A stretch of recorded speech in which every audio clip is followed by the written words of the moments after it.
Yes, she went to Addenbrooke's as matron before the war, and she returned to the London as matron about 1941. Yes. Was that a good appointment? Oh yes, that was a superb appointment. Yes. Tell us a bit about Claire Alexander, sort of person she was. Well, I would have said that the London stood still from Miss Lucas, waiting for Claire. Yes. Both of them were a woman in a generation. Yes. And she was outstanding in every way. One thing about her was she would always give credit where credit was due. Now, you know, a lot of people don't. No. They will take and demand, won't they? Yes. And when you least expected, she would appreciate something that had been done in some capacity or other. Yeah. Was she, during the war, was she travelling round to the various places where the London was Yes, based? she and Captain Broadley, they absolutely kept the place together. Yes. And they did keep a very good eye on it all. But on the other hand, the nurses in training got singularly little at the London. Yes. So Claire Alexander was playing a crucial role during the war, both here at Whitechapel and on her travels. When you came back in 1944, I think it was, wasn't it? It was actually before the end of the war when you returned. Well, I think it was... I was out at Brentford for VE night. Yes. I was back here for BJ night. I should think that was 45. 45, yes, 45, you're right. So by the time you came back here, Claire Alexander was very well established. She was well established, yes. And Captain Broadley was well established in his role as house governor. Yes, because he'd been steward before the war. Yes. But he was now house governor. And Sir William Goshen had replaced Lord Knutsford as chairman. Well, that again was before the war. Yes. That had happened in the 30s. Mm-hmm. But he was chairman throughout the war. Yes. Yes. Quite a shy person, I think. Yes, there was a great deal of good. He was a very shy man. He stayed with us at the preliminary training school for a fortnight once. He'd had pneumonia and nobody knew what to do with him. Yes. So Claire suggested I would have him, and I did. Yes. And so you got to know him a little. Yes, I realised then how little I did know him. Yes. When everyone was back in Whitechapel, were there any major changes in the way the hospital was run? Did Claire Alexander make any immediate changes? But to begin with, it was no longer a closed shop. When no longer was everybody trained at the London. No. You see, during the war, we'd mixed with sisters from other hospitals. We realised there were other methods than our own. That were just as good? Were just as good. And then Claire brought several of her staff with her from Addenbrooke's, including Miss Kerris-Jones, who was a Nightingale. Yes. So that she installed her in matron's office. And then we had various Australians. There were a lot of Australians who'd come over during the war, and we had several Australian sisters, so that we came back to a very different mix of staff. Did you find that difficult? I think we were sometimes a little astonished, but no, I don't think by and large. We had to accept that other people's ideas were as good as ours. Yes. Which was very good for us. Mm-hmm. And you came back to a place that was quite devastated, didn't you? Physically, the building had suffered yes. a lot of damage. Yes, that wing had been bombed. Yes. And the classroom was out of action. Yes. Of course, the laundry had been bombed. Yes, and of course the kitchens. The kitchens were on the roof. That had gone with the bomb as well. Yes. But you yourself were still doing the same job. You were still in charge of the preliminary training school. Yes, until 1944. Yes. And in I think it was the end of 1944, they decided no longer to have the two preliminary training schools. So they brought the physiotherapy school to Brentwood, and they based that at Merrymead. So my last 6 months there, I was there with the physiotherapist school that were sort of reorganising themselves after the war. Yes. So when you came back to Whitechapel, what were you doing? What was your role?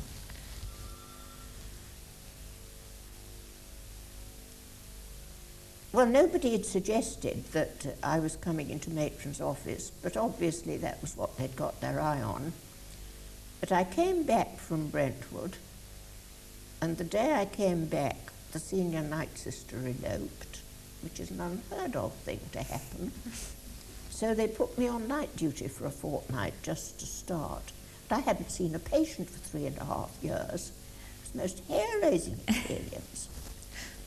Now, when that was over, I opened the top floor of the private wards. That brought me down to earth a bit more. And I learned then, of course, a bit how dressings had changed and drugs had changed. Yes. Everything had changed. This is in the care of patients, big yes, strides. Early ambulation. Yes. And, of course, domestic help was difficult. I can remember in the private wards it used to be awfully difficult to keep abreast of the enormous amount of washing up that private patients seemed to generate. Yes. And then I worked in the linen room for a bit, and then they put me into matron's office. So it was a time of great change all round, wasn't it, for you personally as well as for the hospital? And then the National Health Service came into... Well, that didn't come in until 48, you see. It a couple of years too. After the Act was passed, before yes, it came into... It was a long time before it really began to bite. Yes. You know, to begin with, it passed us over, more or less. Mm. It was obvious something had got to happen. The voluntary system was doomed. It couldn't go on. Because there wasn't enough money? No, well, no, and another thing, you see, when the London was working so little, the consultants had always given their services. They couldn't do that because if they were out of London, they weren't getting the private patients that there were. No. Of course, people find it terribly difficult to accept that until 1948, none of the doctors were paid. No, they gave their services in the voluntary hospitals free and made their income from private patients, didn't they? Yes, they did, but the treatment they were given at the hospitals, they deserved. Yes. You know, they were really, they treated the hospitals very generously. Yes. When you referred to the fact that the voluntary system really had to come to an end, so nobody was surprised and nobody was sorry. Do you think that's true? Or did people regret the passing of the voluntary system? I honestly don't know. I think the war had shaken everybody up to such an extent in every direction that nothing would surprise us. No. But when the health service actually came into being, rather when it was put into effect in 1948, you didn't really feel any immediate changes, did you? Immediately we didn't, no. It was only by degrees that we realised that things were different. You know, we had the covered way. Yes. And the covered way was copper, and Sir William Pauling had given it. Yes. And a bit of it was to be repaired, and it was repaired with chicken coop felting. And you think that that wouldn't have happened under the voluntary system? I thought that was the end. But there must have been other gradual changes. For example, in the supplies that you obtained, how you obtained the supplies and the quality of them. Yes, Claire Mann had introduced central supplies so that instead of the wards having their own equipment, it was all centralised. And of course, from the time linen was centralised, it was short. Yes. And there's another thing. Nobody stole from the pre-war London. Nothing was stolen. Whereas at the end of the war, there was nothing that wasn't stolen. When I went to the private wards, the sister on the floor below said, always strip the beds before the patients leave, otherwise they'll take their sheets. Why was that? Why such a change? Well, everything was rationed. If you couldn't buy sheets, you really could be, you could understand you'd be tempted to pinch them, couldn't you? Yes, yes. After 1948, apart from the changes in the supplies, there was not really any difference in the way the hospital was run, was there? There was no difference in the people at the top. No, it was Captain Broadley and the House Governor's office. Yes. And who was the chairman? Was Sir William Goshen still the chairman? Had he not been replaced? I can't remember when Sir William Goshen died. I think he was replaced about the time the health service came in, and wasn't that about the time that Sir John Mann came on the scene? Yes, you know, you're dead right. And that would have been before the end of the war, wouldn't it? Yes. Yes. What about... Sir John Mann had been treasurer during the war, and then yes, he was replaced. Sir John Mann had a long family association. Because of the brewing connection? Yes. And I think they'd always been on the House Committee. Yes. What sort of a person was he? Oh, well, he was a charming man. Yes. But, you see, we didn't really know him very much. We saw him socially, and he would have been in and out of the office. But I wouldn't have said we knew him very well. At what point were you aware of the fact that there was a close relationship between Sir John Mann and Claire Alexander? Well, I'd said about a year before the general public did, probably. Yes. You see, Claire was very busy improving the training a bit. She had introduced a cardex system. It was Miss Kerris-Jones who was really responsible for getting that going. Yes. Otherwise, before then, every nurse was responsible for her own training record. Yes. It was an extraordinary system. And it meant that you yourself as an individual had to record how, when and where you were trained.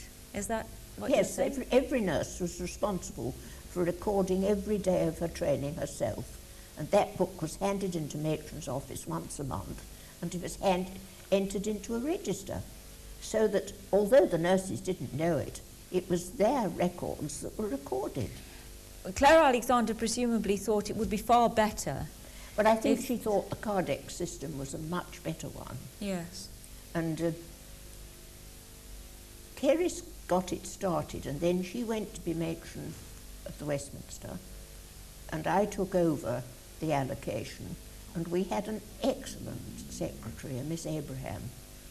Yes. And the system there was that the senior secretaries lived in as if they were sisters. So she was it was quite a prestigious post to be a senior secretary. Yes, we too. Matron had her own secretary, a Miss Clark, and then there was Miss Abraham that did the allocation. You were by this time working in matron's office at the rank of assistant matron, is that correct? How many assistant matrons were there? 4. One was responsible for the trained staff, one was responsible for the nurses in training and the allocation, which meant she was responsible for the staffing of the wards. Then the next one was in charge of the domestics, which included the laundry, and the other one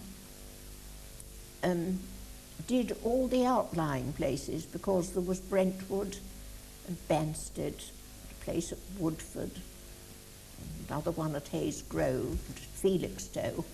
These were the annexes and the convalescent homes? Yes. So one of the assistant matrons would be responsible? Yes. Yes. And you were responsible for allocation? Yes, Is when that Miss right? Kerris-Jones left, I took over the allocation. Best job in the whole hospital. Why is that? Well, the person who does the allocation is responsible for the ward staffing, as well as for seeing every nurse is adequately trained. And you can really only do that, I think, if you keep an eye on the wards, Yes. so that I knew roughly what was happening in all the wards, because then I knew what experience the nurses were getting. Yes. And by this time, Claire Alexander was married, wasn't she?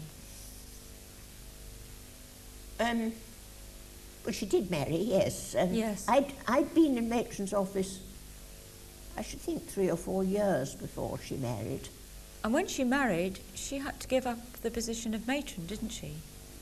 She was married in the morning, and she left that night. Don't you think that was very hard? No, I don't think a wealthy old man would tolerate a wife that worked.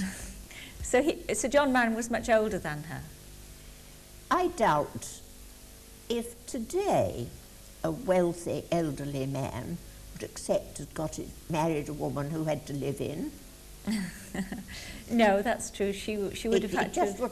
It's just not feasible. No. But it was a great pity that Claire couldn't have done something. It was such a fine brain wasted. Do you think that she thought she herself found She did a lot for Conservatives. I think she was chairman of the Norfolk Conservative Association. So she channeled her energies elsewhere? Yes, she channeled her energies elsewhere. Who replaced her? Who replaced her? Miss Kerris-Jones, she came back from the Westminster. So she was replaced by somebody who wasn't actually a Londoner, but who was very familiar with the place. Yes. And that was a popular choice. That was a popular choice, yes. So you worked, in the last years of your time at the London, you were working very closely with Miss Kerris-Jones. Yes. And what was your opinion of her? Well, of course, she hadn't Claire's brain, but she was an extremely nice person, and the nursing staff thought very highly of her. The nurses in training knew that they would always get a sympathetic hearing, and she was one of the nicest people. Yes. And I suspect that she established a good reputation for the place. Oh, yes, she did, yes. Of course, Claire did a lot with the General Nursing Council. Yes. She was on the General Nursing Council and spent a lot of time working at it. What about the physical conditions for the nurses and sisters in the early 50s? Had they improved?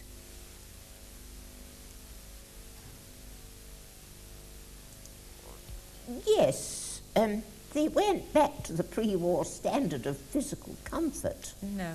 But the hours of duty were improving. I can remember we almost thought the world would come to an end when we stopped bringing the day nurses on at 7 a.m. The general opinion was that the hospital couldn't run. Yes. They came on at 8 a.m. instead. I think it was 7:30, because it was a tremendous undertaking. Yes. The older sisters took a very dim view. But of course there would still have been some older sisters who'd been there a long time and who hadn't yet been replaced by people with new ideas.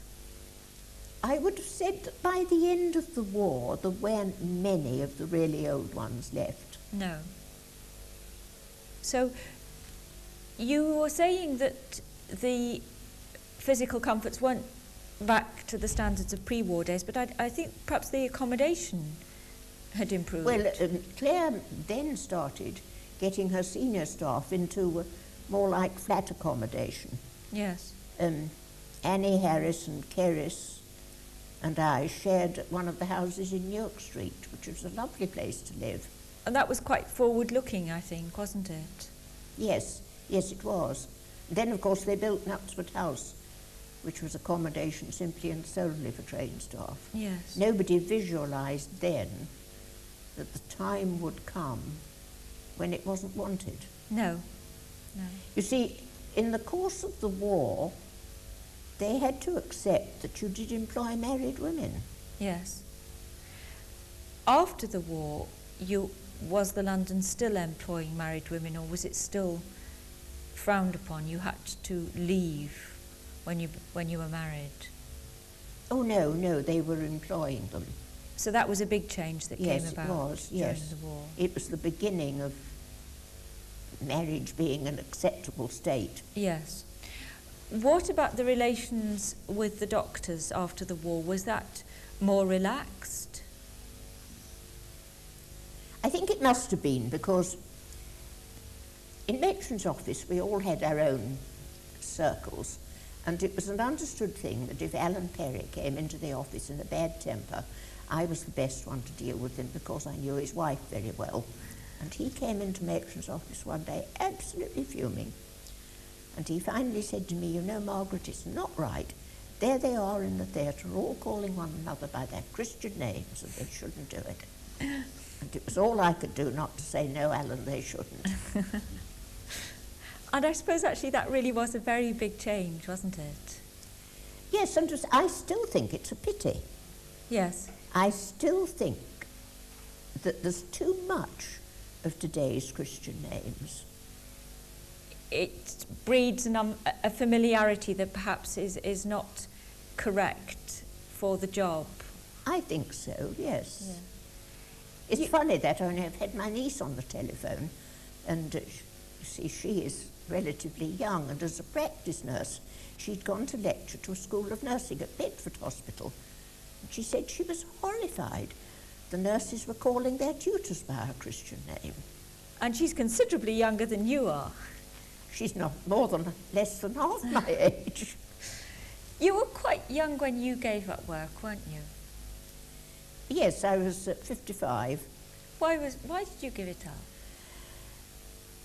Well, my sisters had both married and left home, and my mother was becoming increasingly infirm, and it became increasingly difficult to get adequate help.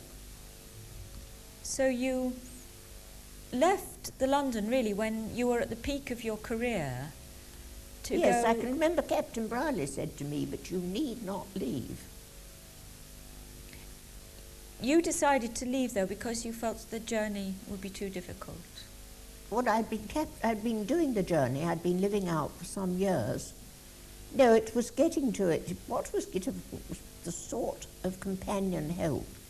It was difficult, increasingly difficult to get the sort of companion help that my mother would accept. Yes. So at the age of 55, you retired to look after your mother.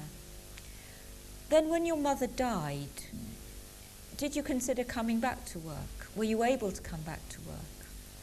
When my mother died, the matron of Whipps Cross wrote and said that they were desperate short of nurses, of tutors. Would I go and help them on a temporary basis just for a few weeks?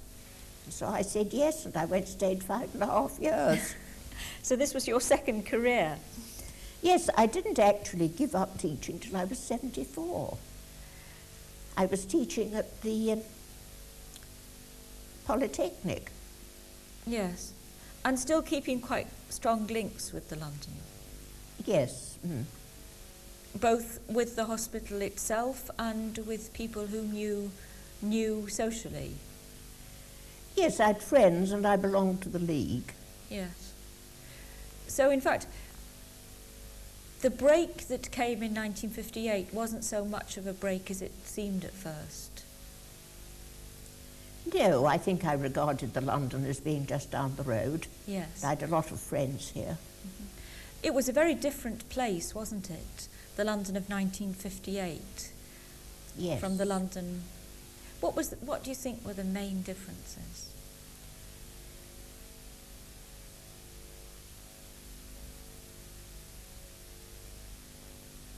I think if you get right down to it, people no longer regard whatever work they do as the be-all and end-all of their lives.